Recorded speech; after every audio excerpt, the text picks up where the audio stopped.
Vamos a abrir tiempo de tertulia con Antonio Sanabria, profesor de Economía Internacional de la Universidad Complutense de Madrid, investigador del ICEI, el Instituto Complutense de Estudios Internacionales. Antonio, muy buenos días. Buenos días. Y con Francisco Javier Braña, investigador asociado de la Cátedra de Estudios de Innovación de ICEI. Bienvenido, Francisco Javier. Hola, buenos días, José Antonio. Bienvenidos todos. Estábamos mirando desde ayer que se conoció ese dato de deuda del casi 18% de deuda pública sobre el Producto Interior Bruto. A partir de ahí, ¿qué se puede hacer? Primero, ¿cómo veis el dato?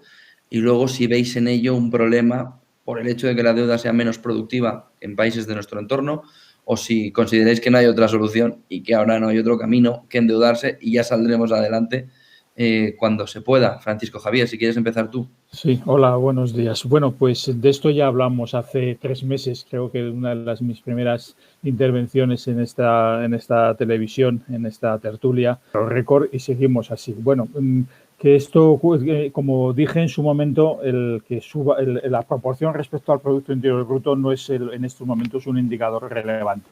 ¿Por qué? Porque el Producto Interior Bruto ha caído muchísimo, es el que más ha caído de los países de la eurozona y por lo tanto estamos hablando de un quebrado, de un numerador y un denominador. Lo cierto es que el numerador, si la deuda pública en volúmenes absolutos, en euros, ha crecido y esto pues efectivamente es preocupante. Pero a mí no me preocupa tanto que la deuda pública crezca en sí mismo, sino por el síntoma, lo que refleja, y es la incapacidad del sistema fiscal español para recaudar fondos. Y esto es lo que, o sea, que ahora mismo crezca la deuda pública, insisto, no es un problema, con la excepción, con la advertencia que hice en su momento, y es que está creciendo la deuda exterior. Porque si crece la deuda interior, nos la debemos a nosotros mismos y eso no es. Como dice hoy el editorial del País y también el Confidencial, bueno, pues el problema puede ser a medio y largo plazo si se sigue sin tener recursos suficientes para financiar las políticas públicas. Y esto es lo que hay que plantearse, es decir, que necesitamos más que nunca una reforma del sistema fiscal español. Antonio. Sí, bueno, y yo coincidir con lo que ha señalado mi contertulio. Estoy básicamente de acuerdo con lo que ha dicho. Sí que indicar que el problema de insuficiencia de ingresos, que es donde está realmente el problema de la deuda previo incluso a todo el asunto de la pandemia, es un problema por ese lado, más que por el exceso de gasto, que obviamente ahora pues se ve disparado por motivo de la COVID-19. Y creo que lo ha señalado el gobernador del Banco de España, y ahí yo coincido con su apreciación. A corto plazo, lo que conviene ahora mismo es seguir con una política fiscal expansiva en cuanto a todo el tema de ayudas, pasar a ayudas directas, como se está empezando ya desde el gobierno a hablar o que ya se está diseñando, lo que se ha hecho con los avales del ICO, etcétera. Toda esa parte para intentar evitar que, en lo posible, que los problemas de liquidez se transformen en problemas de solvencia. Pero evidentemente a medio o largo plazo no hay un problema, a corto plazo al menos, de sostenibilidad de la deuda, porque lo que es el coste de financiación de esa deuda es muy bajo, gracias a la intervención del Banco Central Europeo, esta vez sí, no el desastre que supuso su política de 2008 a 2011. Pero, claro, no deja de ser una vulnerabilidad, y sí que quería destacar algo que ha dicho mi contertulio y que me parece muy importante. La vulnerabilidad en el caso de la economía española está en la deuda externa. Quedémonos con esa cuestión. Tanto la deuda pública como la deuda privada, una parte importante de esta depende de la deuda pública más o menos en torno a la mitad, grosso modo, de la deuda pública de no residentes, quienes son los tenedores de esa deuda pública. Y la deuda privada, cuando empiece a aumentar, pues seguramente que a través de los bancos se tire de apalancamiento externo. Tenemos esa vulnerabilidad y eso pues lleva una serie de riesgos, de debilidades, pues que hay que sortear, que hay que solucionar, y una de las vías, al margen del tema de productividad, es el tema también, insisto, por la parte pública al menos, de solucionar el tema de la insuficiencia de ingresos con la lógica progresividad y demás, pero esa insuficiencia de ingresos, solucionarla de carácter estructural, no solamente con medidas a corto plazo. también con lupa esos fondos europeos y sobre todo las palabras de ayer de Calviño, que fueron razonables en el Congreso de los Diputados sobre la posibilidad de quitas, ¿no? De que no haya ninguna duda de que los fondos europeos puedan venir asociados a una conversión en renta perpetua, ¿no? O en deuda perpetua, muy parecido a lo que hizo Argentina al inicio de los 2000. ¿Cómo veis ese punto? Si puede dañar la llegada de fondos europeos y, sobre todo, ¿cómo veis también la llegada de fondos europeos que tienen una pinta de parálisis bastante importante ahora mismo? Francisco. José Antonio, no sé a qué te refieres con lo de parálisis, no debo estar al día al respecto. Yo creo que el tema de los fondos europeos y el tema de la deuda son cosas distintas. Es decir, los fondos europeos vienen a aportar un dinero a las arcas públicas para que se realicen proyectos de inversión. Por cierto, ayer estuve mirando el reglamento y me quedé asustadísimo porque son 156 páginas de farragoso lenguaje comunitario donde, bueno, leer en una pantalla del ordenador quizás es que yo ya estoy mayor, ya estoy casi en los 70 y me cuesta muchísimo, aunque soy de la generación digital, pero me cuesta muchísimo y la verdad voy por la mitad, ¿no? Lo que he visto es que hay mucha condicionalidad al semestre europeo, pero en fin, eso es para la inversión pública. Yo francamente creo que no es del todo mala idea no condonar, como ha dicho un colega, un gran experto, un compañero catedrático de Economía Aplicada en la Universidad de Alcalá y experto en finanzas públicas, en historia de las finanzas públicas y de la deuda pública, Francisco Comín. Esa propuesta que se ha hecho no es de condonar la deuda, es de reestructurar la deuda que está en estos momentos en manos del Banco Central.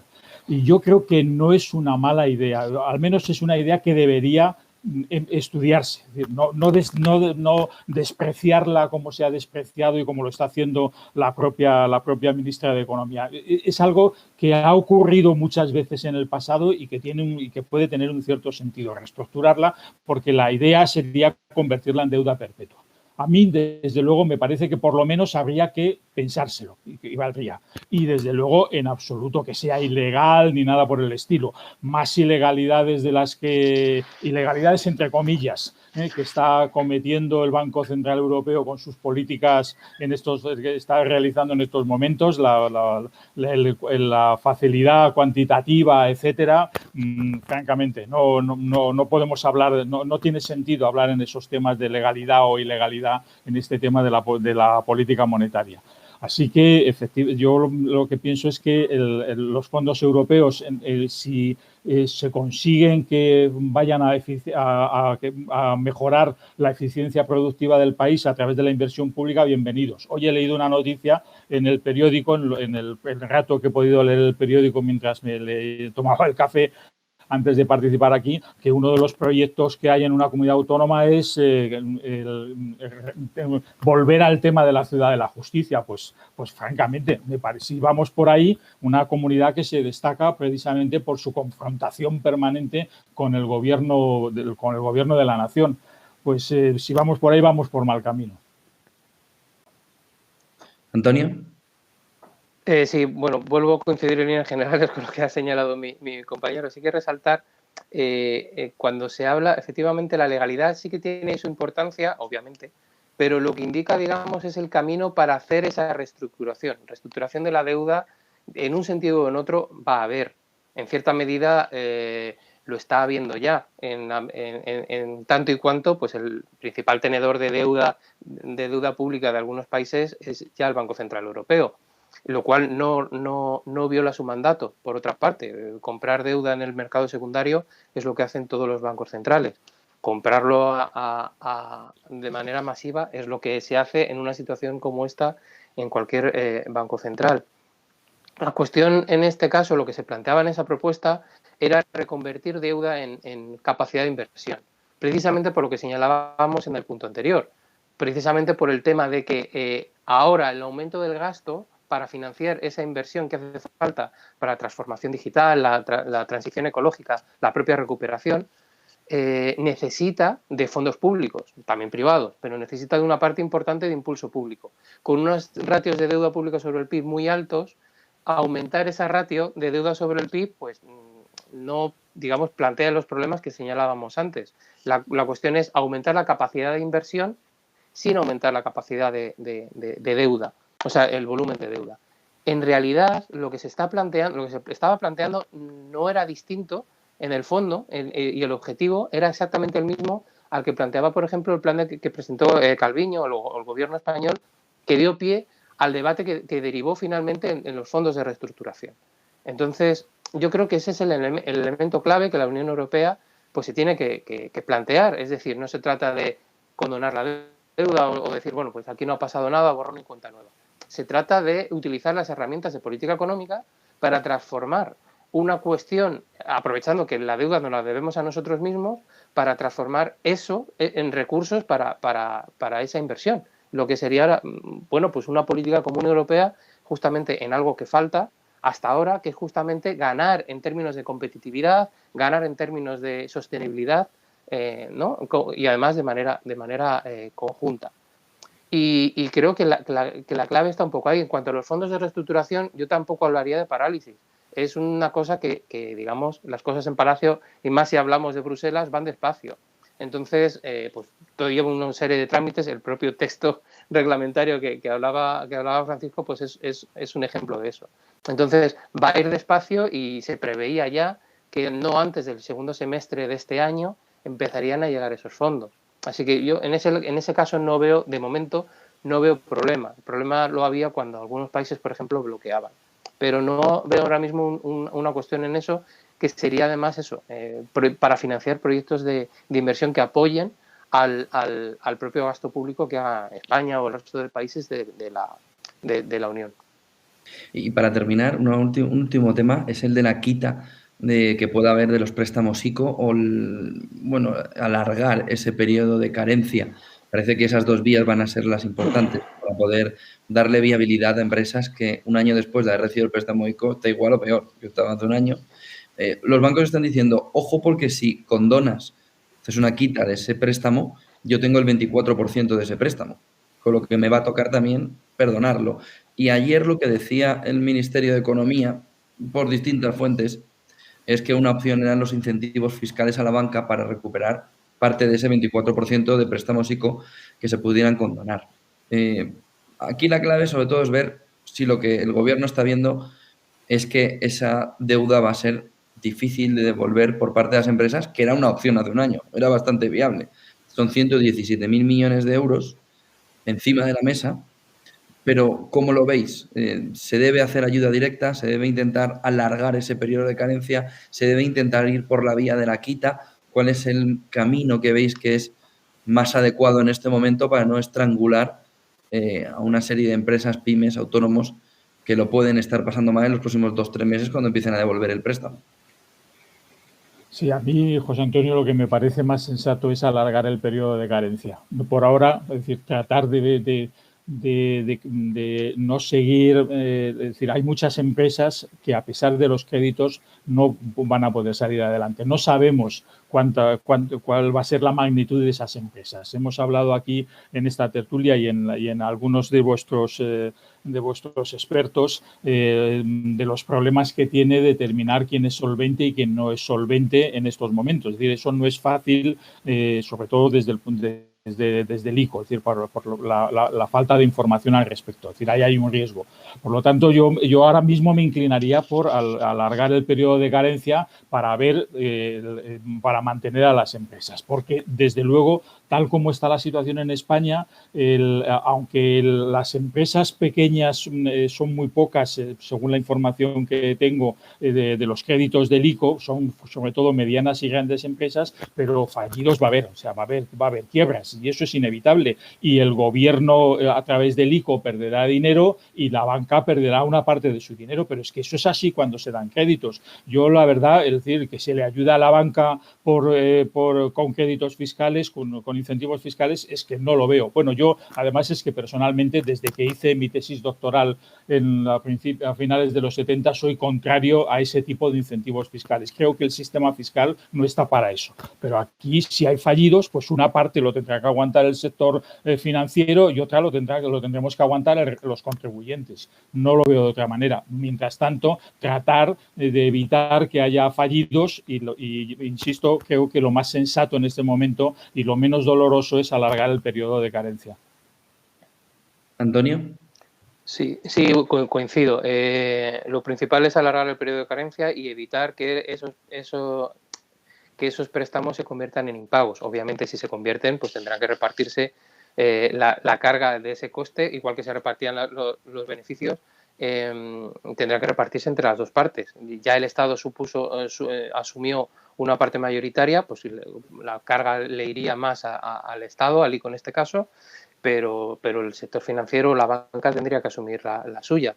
Ahora, ¿cómo evitarlo? Yo creo que eso, la prolongación de los periodos de carencia por una parte y luego el estudio, que es lo que al parecer se está haciendo con el propio Banco de España para intentar afinar todo lo posible en cuanto a que se dirijan esas ayudas directas de la manera también más rápida posible hacia aquellas empresas que estén en esa mayor situación, con el consabido problema que ya se ha citado de distinguir una cosa muy difícil de distinguir, más en este contexto, que es cuáles están en una situación de insolvencia y no de falta de liquidez. Pero sí que digamos que esas ayudas directas complementarias que se puedan dar, lo que hagan es evitar que esas ayudas sean a costa de aumentar todavía más el peso del stock de deuda de esas empresas, sobre todo en el caso de las más pequeñas. Entonces, yo creo que eso es un coste, esas ayudas directas, el que se dé es un coste. Además, España es de los países que menos ayudas directas ha dado hasta ahora, aunque es verdad que la transformación de los ICO en quitas y en una serie de cuestiones, por ejemplo, de alargamientos y demás,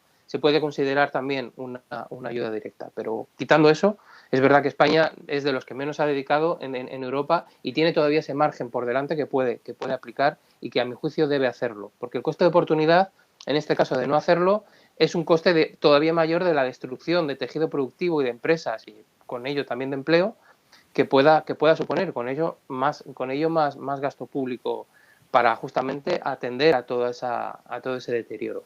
Así que yo creo que sería buena noticia que eso, como se está diciendo, se habla de en torno al mes de marzo, se hiciera tanto con la parte del ICO que hemos dicho, con ayudas directas también bien focalizadas a aquellas empresas que en peor situación estén. Pero que sean solventes. Y Francisco Javier Braña por acompañarnos en esta mañana. Gracias a los dos. Buen día y buen negocio. Gracias. Igualmente, buen gracias. día a todos. Buen día.